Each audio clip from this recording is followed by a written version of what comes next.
마태복음 24장 13절 14절입니다. 같이 한 목소리로 합독하겠습니다. 시작. 그러나 끝까지 견디는 자는 구원을 얻으리라. 이 천국 복음이 모든 민족에게 증언되기 위하여 온 세상에 전파되리니 그제야 끝이 오리라. 아멘. 오늘 제목도 같이 읽어보겠습니다. 시작. 끝까지 견디는 자라는 제목으로 하나님 말씀을 증거하겠습니다. 마지막 시대를 사는 그리스도인 두 번째 시간으로 오늘은 끝까지 견뎌라, 견디는 자라는 제목으로 하나님 말씀을 증거하겠습니다. 우리가 사는 이 시대는 정말 말세다, 마지막이다 라는 이야기도 많이 합니다. 그렇지만 중요한 것은 그 마지막 때라는 것을 알고 있는 것으로 끝나는 것이 아니라, 그렇다면 그리스도인으로서 하나님을 믿는 자녀로서 이 땅을 어떻게 살아가야 할지를 우리가 함께 은혜 나누고자 합니다. 2001년 9월 11일 하면 정말 안 좋은 기억 사고가 있었습니다. 한 크리스천 사업가가 매일 아침마다 세계 무역센터 104층의 사무실에서 출근을 했었는데요. 그런데 그날 아침 갑자기 오늘은 아이들과 함께 아침을 먹고 식사를 하고 출근해야 되겠다라는 마음이 들었습니다. 평소에는 절대 그러지 않았는데 그날따라 감동이 온 것이죠. 그래서 이렇게 아이들과 밥을 먹다가 그만 출근 시간에 지각을 내버렸습니다. 허겁지겁 뛰어가고 있는데 비행기가 바로 그 세계 무역센터를 충돌을 하면서 폭발을 하고 건물은 무너져 내렸습니다. 이것을 밖에서 목격을 하면서 이 사람은 나중에 이런 고백을 합니다. 나는 매일 아침마다 하나님 오늘 나를 인도해 주십시오라고 기도를 했습니다. 그날도 변함없이 기도를 했는데 하나님께서 감동을 주셔서 아이들과 함께 아침 식사를 하고 출근해라 라는 마음을 주셨답니다. 그런데 그런 마음을 먹고 지각을 하면서 약간 불평도 있었지만 이 광경, 이 비극을 보면서 깨달았습니다. 그렇구나. 기도하는 자에게는 하나님이 반드시 응답하시고 하나님께서 이끌어 가시는구나. 여러분, 이 시대를 살아가는 우리에게 예수님께서 가장 크게 외치는 소리가 무엇이라고 생각하십니까? 바로 깨어 있으라라는 것입니다. 마지막 때가 가까울 때 교회 안에 두 부류로 나누어집니다. 한 가지는 항상 깨어 있는 성도가 있고, 또 한 부류는 잠든 성도가 있습니다. 깨어 있는 자는 시대를 분별하면서 잠자는 자들을 오히려 깨우는 역할을 하지만, 영적으로 잠들어 있는 자는 계속해서 세상의 흐름에 묻혀 살아가고 있습니다. 노아 시대의 사람들은 먹고 마시고 즐기고 장가들고 시집가면서 평소처럼 살아왔습니다. 그러나 방주의 문이 닫히는 날 비로소 그들은 깨달았습니다. 하지만 그때는 늦어버린 것입니다. 여러분, 하나님은 오늘 우리에게도 동일하게 물어보십니다. 너는 지금 깨어 있느냐? 너는 지금 준비되어 있느냐? 깨어 있다는 것이 어떤 의미일까요? 단순히 잠에서 깨어난 것, 이것을 의미하는 것이 아닙니다. 깨어 있다라는 것은 모든 시선을 하나님께 드리고 있느냐, 하나님을 의식하며 살아가고 있느냐, 이 질문인 거예요. 내가 지금 하는 일이 하나님 앞에 떳떳하고 당당한 일일까? 내가 지금 드리는 이 예배가 주님을 기쁘시게 하는 예배일까? 내가 쓰는 말, 내가 하는 모든 생각, 내가 하는 모든 일들이 하나님의 영광이 되었는가? 이것이 깨어있는 사람의 질문입니다. 여러분 스스로에게 질문해 보십시오. 나는 정말 깨어있는 성도일까? 나는 정말 깨어있을까? 잠자는 자는 세상의 흐름에 휩쓸려 간다 했죠. 남들도 다 그렇게 사는데 뭐 어때? 아이고 저 교회 장로도 그렇고 저 교회 권사 집사 다 그렇게 합니다. 저기 큰 교회도 똑같이 합니다. 우리의 기준이 저쪽에 있는 성도와 교회가 나의 기준입니까? 아니지요. 하나님 말씀만이 우리의 기준이 됩니다. 그런데 주변에 흘러가는 것을 따라가면서 아직은 괜찮겠지, 남들도 다 그렇잖아. 지난주 금요일 말씀 기억하시죠? 우리 징조를 보며 분별하는 것이었는데 그 가운데 쓰였던 단어가 미혹해 하는 영을 조심하라고 했습니다. 미혹이라는 것은 헬라어 원어로 어떤 뜻이었는지 기억하십니까? 조용히 길을 잃게 하다가 미혹이었습니다. 그러니까 조용히 길을 잃게 만드는 게 미혹이라는 거죠. 그러나 깨어있는 자는 다릅니다. 늘 하루하루를 이렇게 살아갑니다. 오늘 마지막일 수도 있다. 주님이 지금 당장 오실 수도 있고 하나님께서 나를 쓰실 때 나는 기쁨으로 쓰임 받아야 돼.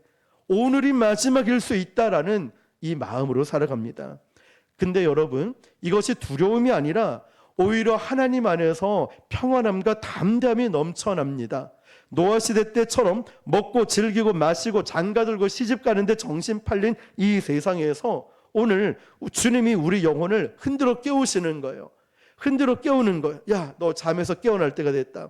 너 정신을 바짝 차려야 돼. 아니면 미혹해하는 영이 너를 길을 잃게 만들 거야. 이런 세상에서 주님은 우리를 흔들어 깨우는 것이죠. 그렇다면 이 마지막 때 신앙에 세 가지 영적 자세가 있습니다.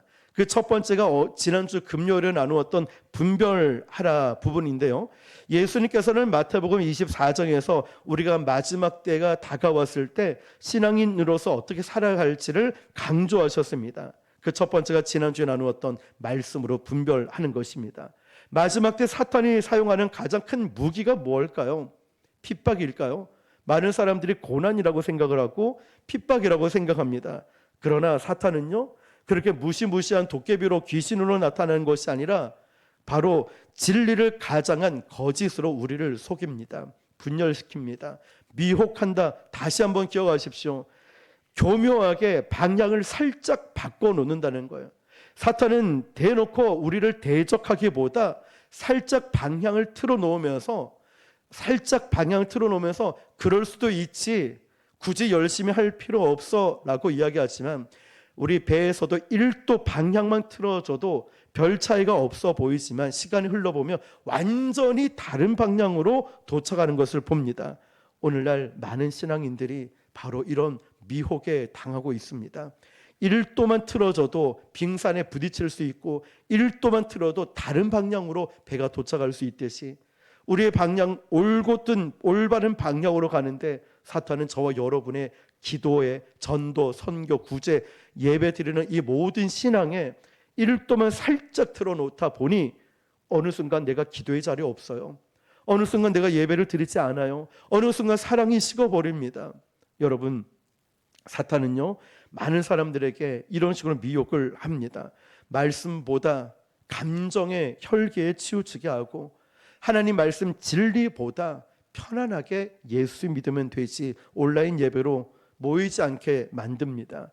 복음 왜 전해야 돼? 불편하게 거절당하고 요즘 누가 전도한다고 그러면서 성공에 집착하고 그쪽을 바라보게 하고 하나님보다 세상 논리에, 세상은 너무나 빠르잖아요. 터치만 해도 바로 오고 요즘은 챗 GPT를 통하여 얼마나 빠른 답이 옵니까?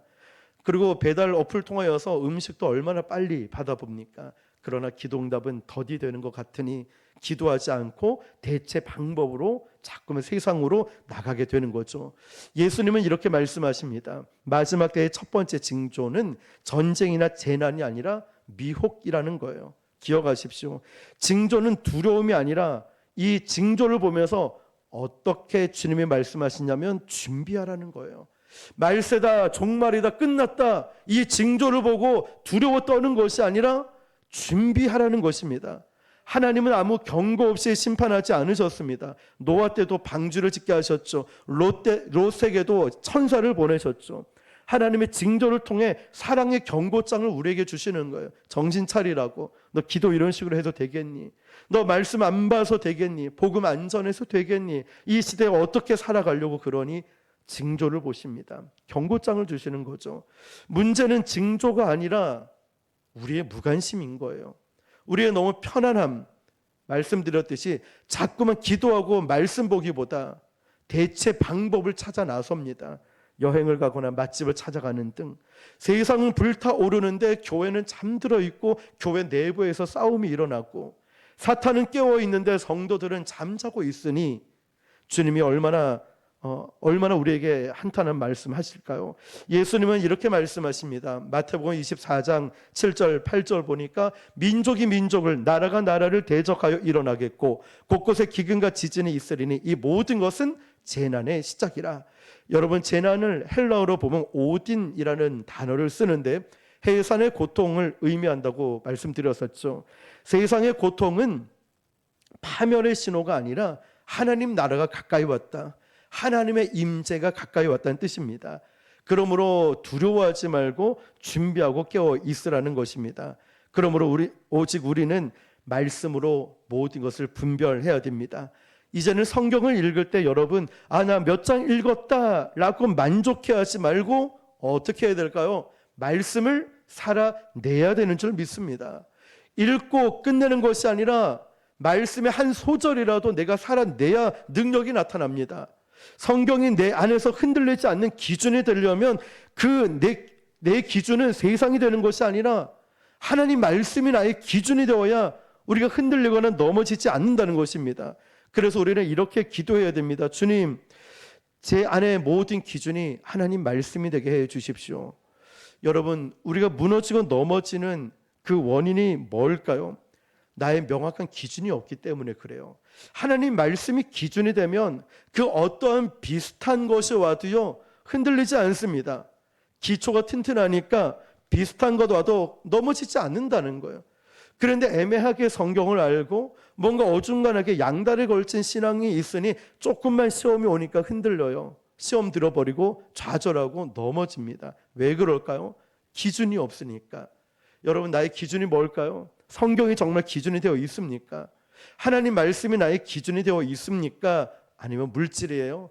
상황? 아니면 돈? 아니면 나의 믿고 있는 그 어떤 것이 나의 기준이 되었습니까? 한번 기준을 점검해 보십시오. 기준이 올바로 서 있다면 우리가 기도하고 말씀을 붙들고 세상의 어떤 미혹에도 흔들리지 않는 믿음을 갖게 될 줄 믿습니다. 자, 그러면 여러분, 이제 또 세 가지 영적 자세, 두 번째로 보면 끝까지 견뎌라. 오늘 제목이죠. 예수님은 이렇게 말씀하셨습니다. 그러나 끝까지 견디는 자는 무엇을 얻지요? 구원을 얻으리라 말씀하셨습니다. 여러분, 믿음은 그냥 기분 좋은 감정이 아닙니다. 믿음은 결단이고, 믿음은 인내이고, 믿음은 끝까지 순종하는 것입니다. 그러니까 믿음을 단지 내가 기분 좋아, 아니면 내가 뭔가 좀 한 것 같아, 이 감정이 아니에요. 믿음의 본질은 내가 하나님 말씀으로 결단하는 것이고, 말씀 붙들고 인내하는 것이고, 끝까지 내가 내 자신을 쳐서 순종하는 것이 믿음입니다. 어떤 집사님이 목사님과 이런 상담을 했답니다. 목사님, 제 신앙이 완전 다운됐어요. 내가 식은 것 같아요. 에? 집사님, 어떻게 그렇게 집사님 자신을 그렇게 말을 하세요? 했더니, 목사님, 제가 예전에는 새벽 기도 가는 게 기쁨이었는데 요즘은 의무로 가는 것 같아요. 목사님이 이렇게 말씀하세요. 집사님, 그거 정상이에요. 네? 처음에는 연애할 때 보면 감정이 있지만 결혼하면 책임감이 있거든요. 신앙도 마찬가지예요. 감정이 식어도 끝까지 가는 게 진짜 사랑입니다 라고 했던 거죠. 여러분, 견딘다는 것은요, 끝까지 견딘다는 것은 감정이 아니라 결단입니다. 그리고 책임감이죠. 여러분, 마태복음 24장 9절 말씀 보니까 그때 사람들이 너희를 환난에 넘겨주겠으며 너희를 죽이리니 너희가 내 이름 때문에 모든 민족에게 미움을 받으리라. 아멘. 주님은 이런 현실을 아시면서도 우리에게 두려워하지 말라고 말씀하셨어요. 왜냐하면 이 환난은 우리의 믿음을 시험하는 불의 과정이기 때문이죠. 베드로전서 1장 7절에도 보니까 너희 믿음의 확실함은 불로 연단하여도 없어질 금보다 더 귀하여. 여러분, 하나님의 주시는 이 환난을 통해서 믿음이 진짜와 가짜가 구별이 됩니다. 고난이 오면 우리의 믿음이 더 순결해지죠. 이것이 바로 정금 같은 믿음입니다. 예수님께서 마지막 때에 이렇게 징조를 말씀하셨죠. 12절 말씀처럼 불법이 성함으로 많은 사람의 사랑이 식어지니라. 여러분, 마지막 징조를 보십시오. 뭐가 식어지죠? 사랑이 식어진대요. 사랑이. 마지막 때의 가장 무서운 징조는 외부의 핍박이 아니라 우리 안에서, 교회 안에서, 또 한국 교회 안에서 배교가 일어나고 또한 사랑이 식어간다는 거예요.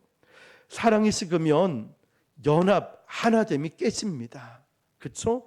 진리를 잃어버리고 또 서로 정죄하고 미워합니다. 기도를 왜 그런 식으로 하냐? 말씀을 왜 이런 식으로 하냐? 설교는 왜 이런 식으로? 찬양은 왜 이렇게 하느냐? 사랑이 식어가니까 예배가 되지 않는 거예요. 사탄은요, 교회 내부에 분열로 교회를 무너뜨리려 합니다. 고린도 교회의 교훈을 한번 기억해 보세요. 고린도전서 13장 13절을 보니까 우리가 잘 알고 있는 말씀이죠. 그런즉 믿음, 소망, 사랑 이 세 가지는 항상 있을 것인데 그 중에 제일은 사랑이라. 여러분, 우리가 지난 믿음의 은사 시리즈 설교를 나누고 너희는 더욱 큰 은사를 사모하라 이러면서 고린도전서 12장에서 13장으로 넘어갔죠. 그 가장 큰 은사, 사모하라는 은사가 뭐였죠? 사랑이었죠. 고린도전서 13장이 사랑장이잖아요.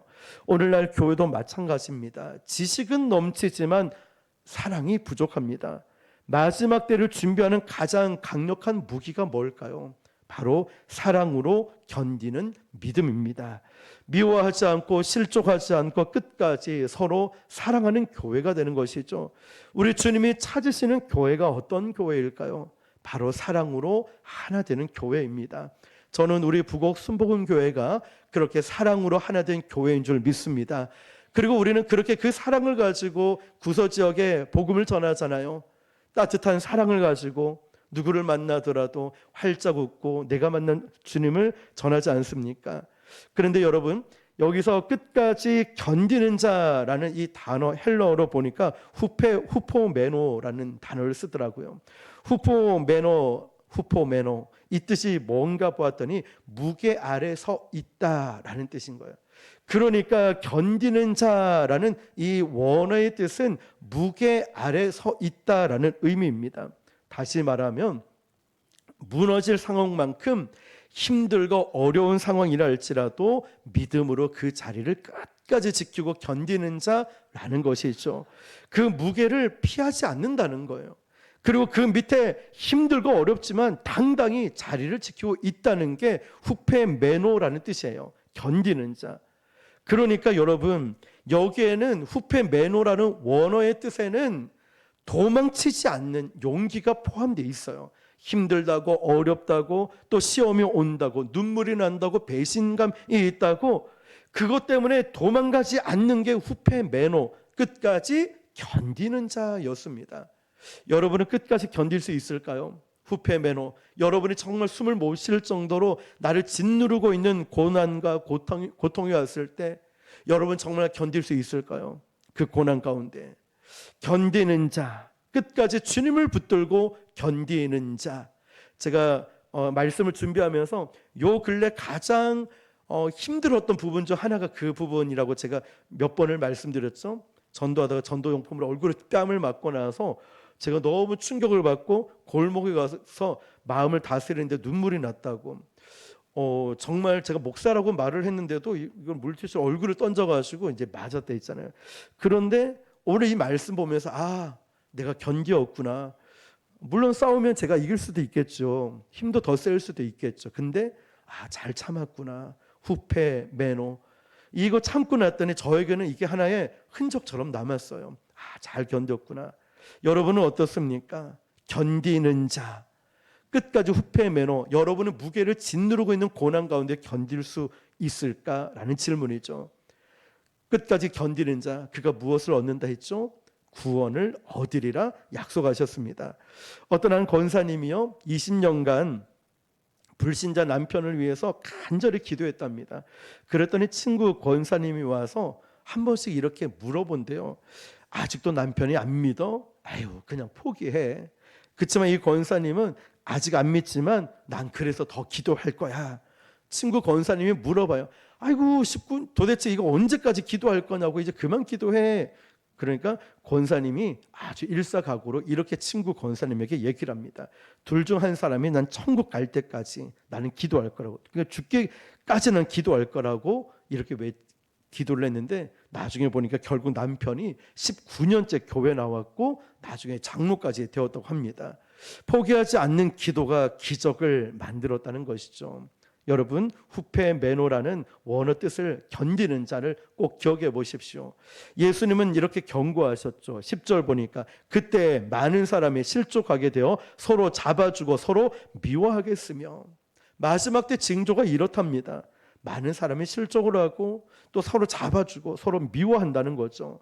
여러분, 이 말씀은 단순히 외부에서 공격을 해온다는 것이 아니라 안타깝게도 교회 내부의 갈등을 뜻하고 있습니다. 사랑이 식으면 이렇게 돼요. 사랑이 식으면 하나됨이 깨져버립니다. 사랑이 식으면 하나님 말씀 앞에 서 있지를 못하게 합니다. 사탄이 바로 교회를 이렇게 분열로 무너뜨리고 있다는 거예요. 그러니까 우리 교회도 명심해야 됩니다. 사랑이 식고 사랑이 없어지면 하나됨이 깨지는 거예요. 예배가 온전한 예배가 드려지지가 않는 거예요. 삶이 되지 않는 거죠. 오늘날 교회가 사랑이 식어가고 분열하면서 자꾸만 나누어지게 만듭니다. 그러다 보니 교회가 분열이 일어나고 어려움을 겪고 있지 않습니까? 오늘날 교회가 회복해야 될 것은요, 기억하십시오. 화려한 예배가 아니에요.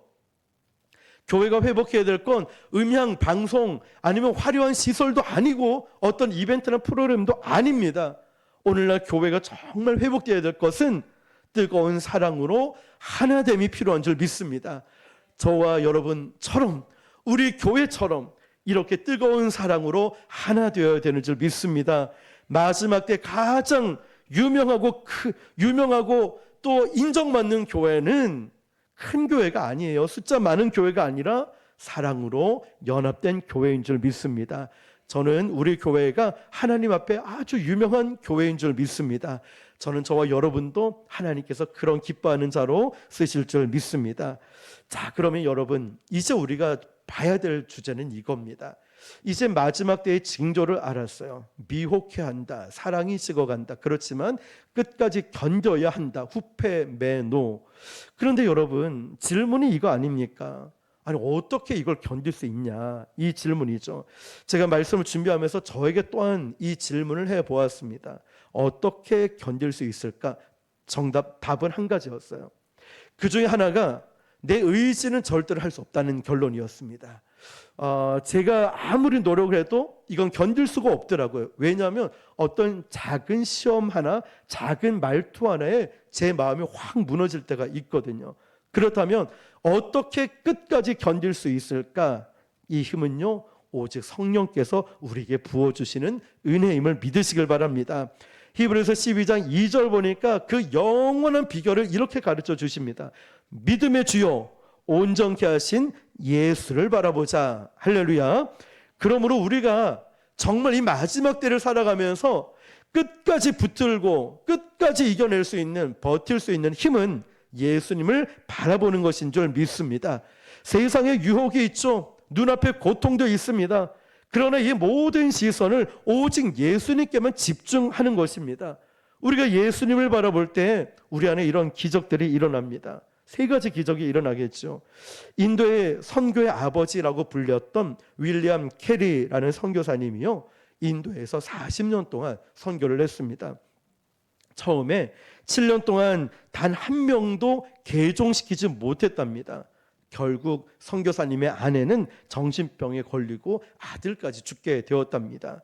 심지어 또 동료들까지 여기는 안 되겠구나 포기하고 떠나갔습니다.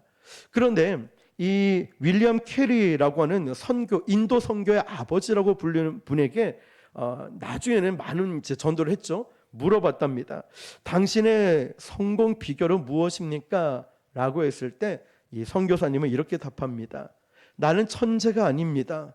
나는 능력도 없습니다. 나는 부족함과 실수투성입니다. 하지만 나는 두더지처럼 끝까지 그 자리를 파고 들었을 뿐입니다. 그 결과가 어떻게 된지 아십니까? 성경을 40개 언어로 번역을 했고요. 이 선교사님 때문에 수천 명이 회개하고 구원받는 역사가 일어났습니다. 하나님은요, 재능이 있는 자를 쓰시는 것이 아니라 끝까지 그 자리를 지키고 견디는 자를 쓰십니다. 여러분 잊지 마십시오. 그 세 가지 기적이 뭐냐면, 예수님을 바라볼 때 첫 번째, 환경이 아닌 주님의 손이 보입니다. 우리가 환란의 폭풍 속에 있을 때 주변 환경을 보면 나는 참 무능력하다 느껴지죠. 그러나 예수님을 바라보니 예수님 파도 위 걸어오시는 주님의 손길이 보이는 거죠. 우리 주님은 우리에게 이렇게 말씀하시는 거예요. 두려워하지 말라. 내가 너와 함께 하겠다고. 고난 속에서도 우리를 붙잡아 주시는 하나님의 능력이 보입니다. 그리고 예수님을 바라보면 두 번째, 고통이 아닌 소망이 보입니다. 왜 예수님은 십자가를 참으셨을까요? 그 앞에 있는 기쁨으로 인하여 십자가를 참으사라고 히브리서에 말씀하고 있어요. 예수님은 십자가 너머의 영광의 소망을 바라보았기 때문입니다. 우리도 마찬가지입니다. 여러분이 이 고난과 눈앞의 고통들을 견딜 수 있는 건 당장의 힘든 이것을 바라보는 것이 아니라 고난을 통과한 후에 주어지는 면류관, 영광스러운 만남, 우리 주님과의 만남을 바라보았기 때문에 우리가 예수님을 끝까지 바라보는 것이죠. 이 땅의 잠깐의 고난은 장차 우리에게 나타날 영광과 비교할 수 없기 때문이죠. 또한 예수님을 바라볼 때 우리는 믿음의 용사가 됩니다. 우리가 이미 승리하신 주님을 바라볼 때 우리는 고난 속에 주저앉는 패배자가 아니라 승리하신 주님과 함께 연합한 용사가 됩니다. 나는 할 수 없다고 아니라 내게 능력 주시는 자 안에서 내가 모든 것을 할 수 있느니라 라는 담대함이 터져 나옵니다. 그렇다면 결론은 이렇게 되죠. 끝까지 견디고 싶습니다. 그렇지만 내 힘으로 안 된다는 결론에 도달해서 여기에서 정말 중요한 것을 발견합니다. 끝까지 견딜 수 있는 비결은 오직 예수님을 바라볼 때 생긴다는 것이죠. 주님을 바라볼 때 우리는 이 시대 가운데 배교하고 사랑이 식어가는 이때 주님을 바라볼 때 우리는 오히려 더 뜨거운 사랑을 갖게 되고 무너진 곳을 세우게 되고 사랑이 식어간 곳에 저와 여러분이 갈 때마다 사랑이 다시 회복되는 역사가 일어날 줄 믿습니다. 바로 우리가 가는 곳마다 굳건한 믿음의 반석으로 세워질 것입니다. 여러분, 그렇다면 환난 중에도 우리가 끝까지 견뎌야 될 이유를 알고 그리고 비결을 배웠다면 마태복음 24장 14절 보니까 이 천국 복음이 모든 민족에게 증언되기 위하여 온 세상에 전파되리니 그제야 끝이 오리라. 아멘. 여러분, 정말 이 놀라운 사실을 한번 보십시오. 박해가 심하면 심하고 환난이 심하면 심할수록 복음이 오로지 더 강력하게 퍼진다는 것입니다. 하나님은 사탄이 던진 이 환난을 복음의 불씨로 바꿀 것입니다. 세상은 교회를 미워하지만 바로 그때 진짜 믿음의 사람들이 일어난다는 것입니다. 믿으십니까, 여러분? 바로 우리가 그런 존재가 되어야 돼요. 모두가 세상을 향해 편한 것을 쫓아가고 모두가 세상을 향해 대충 신앙생활을 하고 믿음을 지키려 하지 않고 미혹되어서 방향 조금만 틀었을 뿐인데, 그런데 우리 주님은 올바른 방향 가운데 지금이야말로 너희가 필요하고 지금이야말로 너희가 나가야 되고 부곡 순복음 교회와 저와 여러분이 나아가야 될 때다 말씀하시는 거예요. 바로 여러분, 이때 진짜 믿음이 드러나고 진짜와 가짜가 구별이 되는 것이고 진짜의 하나님의 사람, 바로 하나님이 찾으시는 남은 자라는 것입니다. 그러므로 여러분, 이제 우리가 말씀을 마무리하면서 이렇게 결단했으면 좋겠습니다. 하나님, 저는 그리스도인입니다. 저는 예수님을 믿는 사람입니다. 로마서 13장 11절 보면 또한 너희가 이 시기를 알거니와 자다가 깰 때가 벌써 되었으니 이는 이제 우리의 구원이 처음 믿을 때보다 가까이 왔음이라. 아멘. 여러분, 오늘이 바로 그런 날인 거예요. 마지막 때의 신앙은 편안한 신앙이 아닙니다. 진짜 피와 눈물로 지켜내는 믿음이 필요한 거예요. 정말 예수님을 위해서 목숨 걸 믿음이 되어 있을까요? 그 믿음을 가지고 있을까요?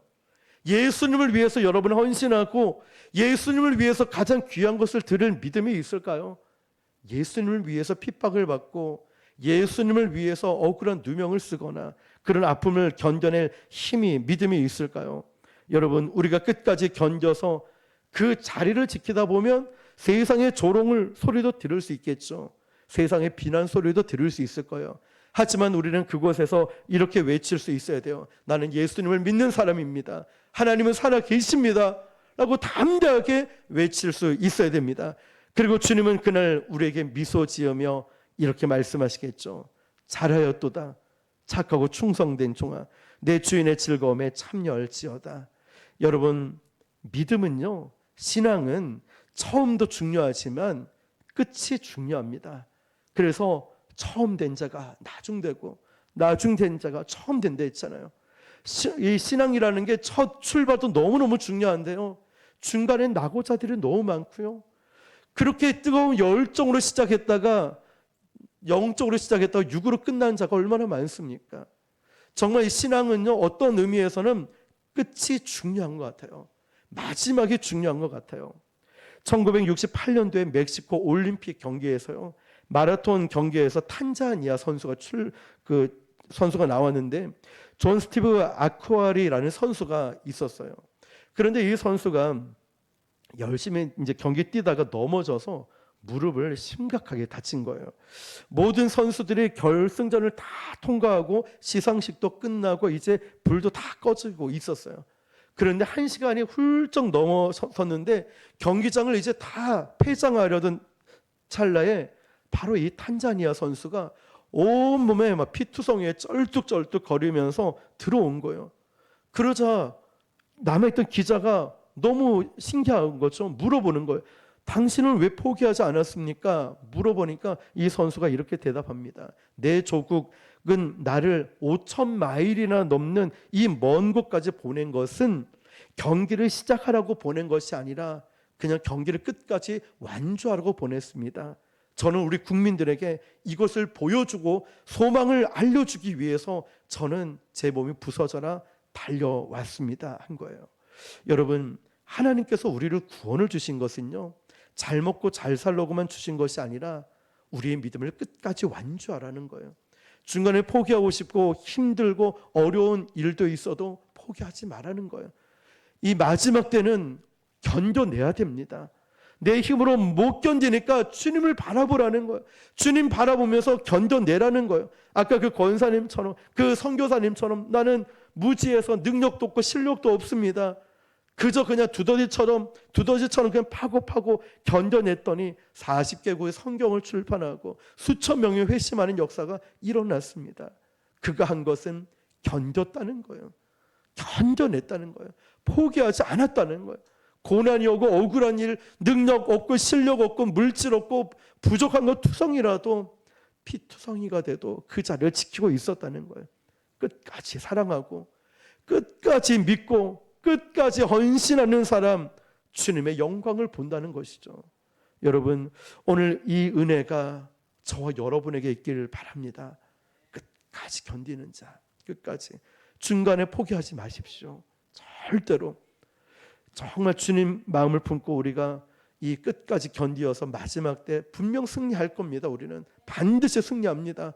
그렇지만 우리가 이 중간에 포기하지 않고 끝까지 완주하기 위해서 날마다 하나님 말씀 중심, 그리고 우리가 맡겨주신, 우리에게 주신 사명들, 그리고 세상 환경 따라 움직이지 말고 미혹하는 영을 정말 조심하십시오. 1도를 살짝 틀어놓고 엉뚱한 데 가게 만드는 것. 그렇지만 우리가 주님 바라보고 내가 있어야 될 그 자리를 지킬 때 하나님의 영광을 우리 모두가 보게 될 줄 믿습니다. 끝까지 견디시는 저와 여러분 되시기를 주님의 이름으로 축원합니다. 자, 우리 함께 기도할 텐데요, 화면을 한번 띄워주십시오. 화면을 보시고 세 가지를 읽고 같이 한번 기도하는 시간을 가지도록 하겠습니다. 자, 첫 번째 기도 제목 같이 읽어볼게요. 시작. 세상의 미혹과 유혹 속에서 잠들지 않게 하시고 오직 하나님의 시선을 의식하며 살게 하소서. 말씀을 기준으로 진리를 분별하는 영적인 지혜와 분별력을 주시옵소서. 자, 여러분 세 가지 우리가 기도할 텐데 먼저 이 부분입니다. 미혹과 유혹 속에 절대 잠들면 안 돼요.